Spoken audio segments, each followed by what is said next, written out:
이런 말이 있죠. 인생은 자기 싫은 밤과 일어나기 싫은 아침의 반복이다.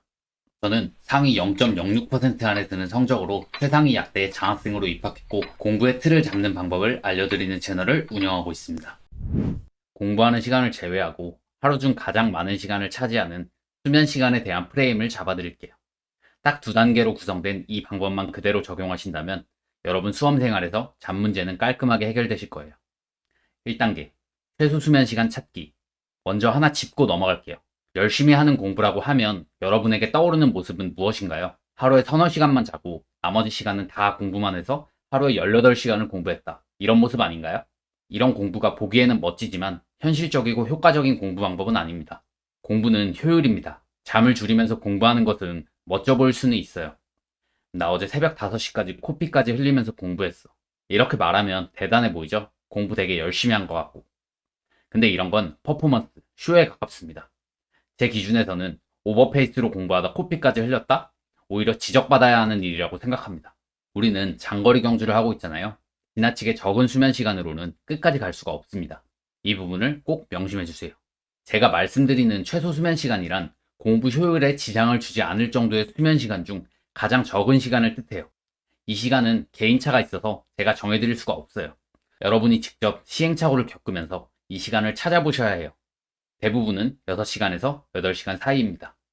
단, 이 최소 수면 시간을 정하는데 고려해 주셔야 할 두 종류의 잠이 있습니다. 첫 번째 잠은 낮잠 또는 쪽잠입니다.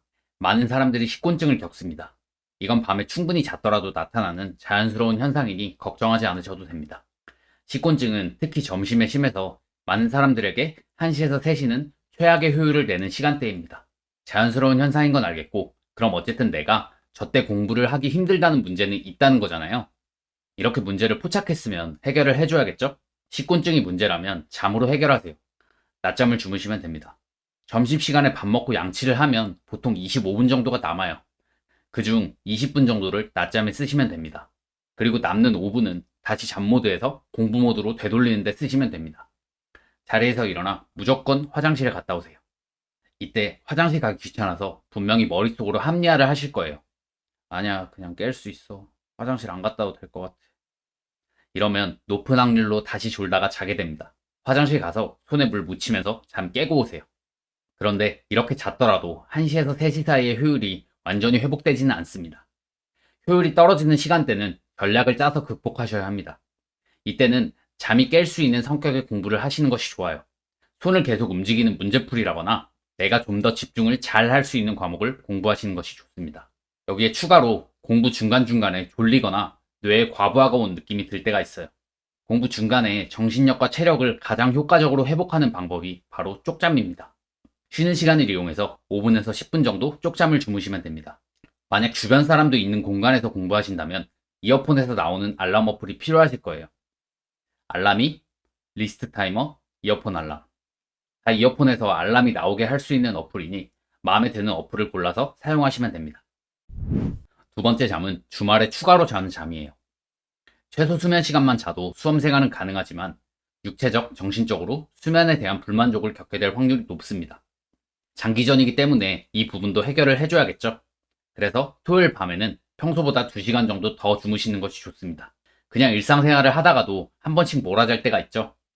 물론 16시간 이렇게까지 자버리면 허리도 아프고 오히려 몽롱하지만 평소보다 2~3시간 정도 더 자면 상쾌하고 체력이 충전된 느낌이 들잖아요. 우리는 이런 날을 수험 생활에 규칙적으로 넣어주는 겁니다. 주말에 1회 정도는 수면에 숨구멍을 만들어 놔야 주중에 온전하게 공부하기가 수월합니다. 여기서 중요한 점이 있습니다. 2시간을 더 잔다고 해서 평소보다 2시간 늦게 일어나시면 안 됩니다. 안타깝게도 2시간 일찍 잠자리에 드셔야 합니다. 이런 말이 있죠. 인생은 자기 싫은 밤과 일어나기 싫은 아침의 반복이다. 늦게 일어나는 것이 당연히 더 쉬워요. 일찍 자는 건 어렵고요. 그런데 사람이 그래요. 늦게 일어나 하루를 느지막이 시작하면 유지해오던 긴장의 끈이 풀려서 평소보다 수행 능력이 떨어집니다. 매일 긴장을 주면서 같은 시각에 하루를 시작하고 밤에 좀 더 쉬는 것이 수험 생활에서는 더 효율적입니다. 기상 시각과 공부 시작 시각은 매일 같게 유지해주세요. 찾아낸 여러분의 최소 수면 시간이 조금 많더라도 걱정하지 않으셔도 돼요. 여러분은 더 높은 효율로 공부할 수 있다고 생각하세요. 개개인의 체질이니 억지로 바꾸려 하기보다는 깨어있는 시간에 꾸준히 잘할 생각을 하시는 것이 좋습니다. 깨어있는 시간만 좋은 컨디션으로 잘 활용해도 나보다 한두 시간 적게 잔 사람보다 충분히 많이 공부할 수 있습니다. 2단계, 취침 및 기상시간 고정하기.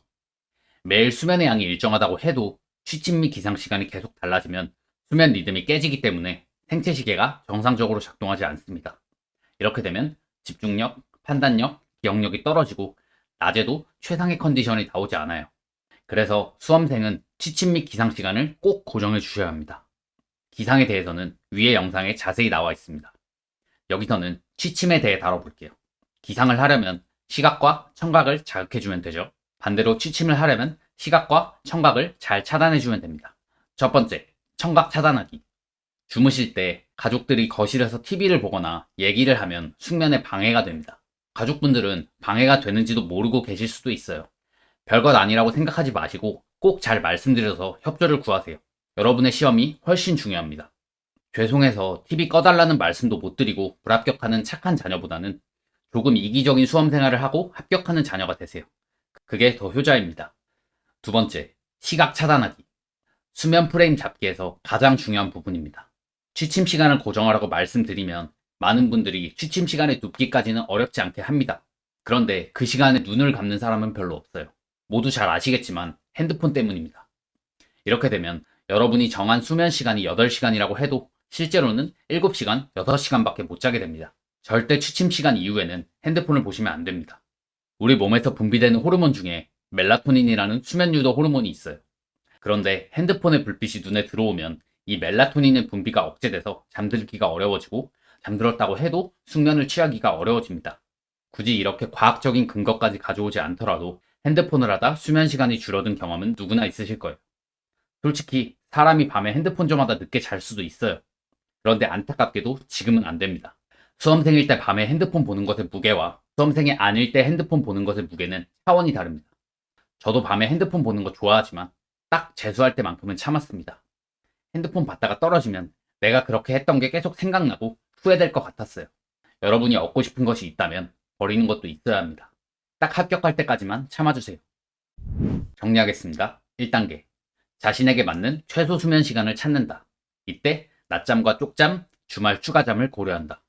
2단계, 취침 및 기상 시간을 고정한다.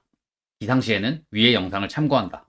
취침 시에는 TV 소리, 말소리, 즉 청각 차단하기, 핸드폰, 즉 시각 차단하기가 중요하다. 이렇게 하면 수면 관리 다 해결하실 수 있습니다.